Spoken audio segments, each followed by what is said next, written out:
is tortellini, one of the most famous Italian pastas in the entire world. This is broth, one of the staples of any kitchen. Together, they make the incredibly famous tortellini on Brodo. I'm gonna try and make this Italian classic in my home kitchen. Sounds simple, right? There's a twist. I'm going to try and make it like one of the best chefs in the entire world, Massimo Bottura. I'm just a home cook. I'm not a 3 Michelin-starred chef. I'm not an Italian grandma. Is it possible for me to make this classic dish in my home kitchen?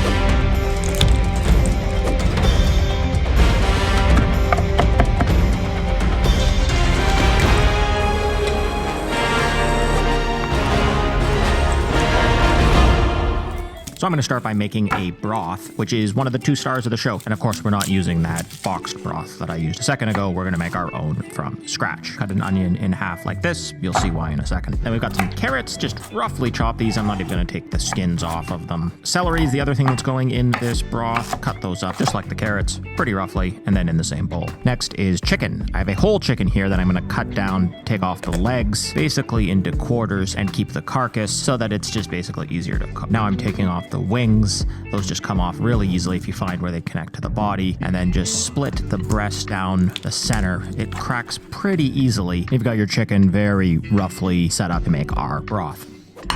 We've also got short rib, which is the second meat that's going in our stock. This is a fantastic braising meat, and usually it's pretty cheap. Delicious and cheap. Perfect in my books. So next I'm going to heat a pan over pretty high heat, add some neutral flavored oil. These are my 2 halves of the onion that I cut deliberately like this so that I can blacken them. That's right, we're trying to get these as charred as we possibly can. This took me about 10 minutes or so. Once that's done, I'm going to add my blackened onions to a big pot and all of the pieces of the chicken that I cut down. Add the vegetables that I cut up, both the carrots and the celery. Add a bay leaf. Some Parmesan rind is a great addition, and black peppercorns. And then my short rib is going right in. No browning here. I'm a little bit surprised at that in the recipe, but we'll follow the recipe. Cover with water and turn my heat to high. Now, I'm supposed to bring this to a boil and cook it for 6 hours. I don't have that kind of time. We've got to cook this a lot faster. There's a better way of doing this. This is a pressure cooker. Stocks take 6 hours in this case. Some of them take 12 hours, 16 hours. They take a really, really long time. We can use science and a really cheap home appliance to replicate that great taste in a fraction of the time. This is a stovetop pressure cooker. Heat the bottom of it, and what you have inside is a sealed container. The electric ones work basically the exact same way, Instant Pot. These just happen to be a little bit cheaper, and I like them a little bit more. But how does a pressure cooker work? Water boils at 100 degrees Celsius, or 212 Fahrenheit, I think that. Alexa, what's 100 Celsius in Fahrenheit? 212 Fahrenheit. That's only part of the equation. Water boils at 100 Celsius at sea level, because atmospheric pressure is part of the variables that says temperature water will boil. If we increase the pressure, we can increase the temperature at which water boils. Hotter water allows us to cook things faster. This sealed off container is a great way of increasing the atmospheric pressure in here. We can speed up the amount of time that it takes us to make our stock. Let's use the pressure cooker. Back to the kitchen.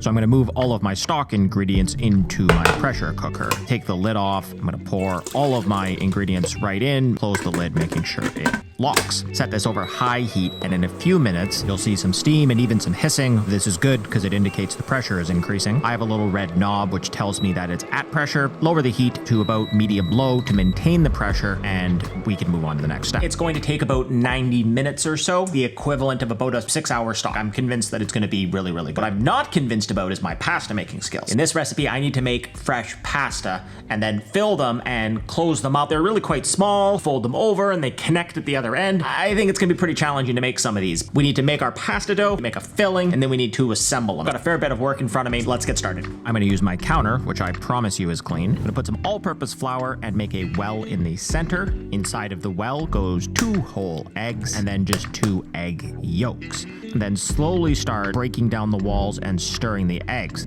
And sort of like I thought, the eggs were collapsing out the side. This is what I meant by my pasta making skills aren't great. If you just keep the eggs sort of around the flour and keep stirring, eventually it's gonna form a cohesive dough. So no problem. To knead this, just use the heel of your hand or the heel of your palm and then press down and sort of away from you, and then fold it over and repeat that process. This dough takes about 10 minutes of kneading by hand, so you're just gonna repeat that until you have a smooth dough that looks like this. I'm gonna cover this tightly carefully with plastic wrap and set it aside to rest for 30 minutes. The last thing that we need to do is prepare the filling for the tortellini. I'm not sure if this is the most traditional way of doing it. It feels like you could fill these with whatever you want, but we're gonna make basically a beef and pork, and let's just jump in the kitchen. We'll show you how to do what Massimo Bottura recommends you fill your tortellinis with. Back with my fry pan, I'm setting this over medium heat this time, and I've got a mixture of beef and pork, 50-50 of each. Fry that for about 5 minutes until it starts to get some color, and then add some cubed mortadella. I've also got jamon serrano. You're supposed to use prosciutto, but I live in Spain, and this is what I can get. Just gonna cut this up a little bit, and then add it right into my fry pan. This cooked for about another 5 minutes. It is basically ready. Ready for what, you ask? Well, I'm supposed to grind this with a meat grinder, but one, I don't have that, and two, some of my meat was already ground, so I'm just gonna run my knife through it a few times, trying to get it as finely diced as I can. Then I've got a fair bit of Parmigiano-Reggiano cheese, which is gonna help bind this together, and a little sprinkling of nutmeg. I'm gonna combine that with my hands until it sort of stays together into a bowl, and we can start assembling the tortellini. Get my pasta dough out of the plastic wrap, and we are going to start rolling this. I'm using a rolling pin. I'm supposed to roll this to 1/16 of an inch, which is thinner than I'm gonna be able to tell. But best thing to do is start rolling. I would highly recommend, if you have a pasta machine, to use that. This is a very hard process. Sure, it's the traditional way of doing it, but I don't know, pasta machine, way easier. Anyway, back to this.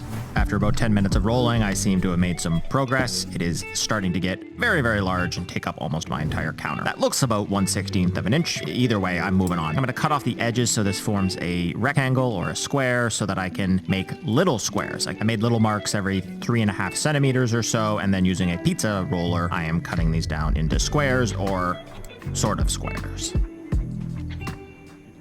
Get my pasta filling back, and it's time to form a tortellini. Using a little bit of water, I'm just gonna brush the edges and then put a pea-sized amount of filling into the center, and then take the opposite corners, fold them over until they meet. This will form a triangle. Last but not least, place a finger in the center of the tortellini and then fold over 2 tips of the triangle until they meet. Let's try that again from another angle. A little bit of water, pea-sized amount of filling, form a triangle, put your finger in the center, touch the tips of the triangle.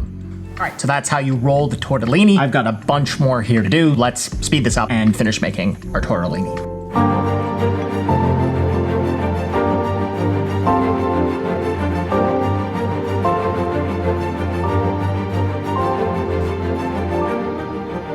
So I have a plate of tortellini. Come over here into the light maybe a bit more. These look pretty good, I have to say. There were a few duds over here. There were 2 things that went wrong. One was overfilling them. You want to use a lot less filling than you think. 2 was I didn't cut the dough into squares, and that made it really hard to fold them into triangles. I'm not gonna lie, I'm a little worried that these are just gonna fall apart when they go in the broth, but I think we've come so far in this recipe that, nope. What's the worst that could happen? Well, I mean, they could fall apart. Let's go back to our pressure cooker and see what it looks like. The pressure cooker has been going for about 90 minutes. We're gonna turn off the heat and basically wait for this to depressurize. We need that little red ball to drop, which is gonna take 20 minutes. You can depressurize this manually by turning this little knob.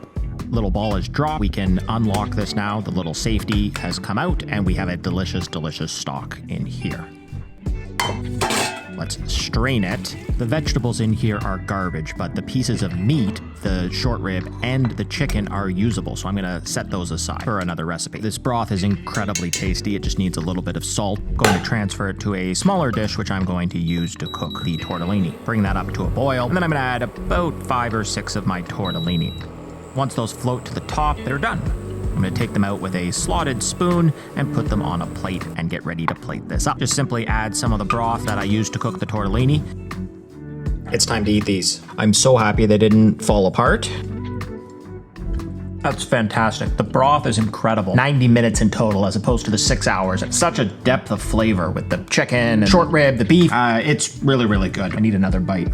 The tortellini really nice and al dente. I think I rolled it out to the right width doing it with that rolling pin. It was really irritating doing it, but I think it worked really well. That's it for this recipe. Hope you enjoyed me trying to make Massimo Bottura's tortellini un Brodo. If you like this, you might like these other videos as well. See you next time.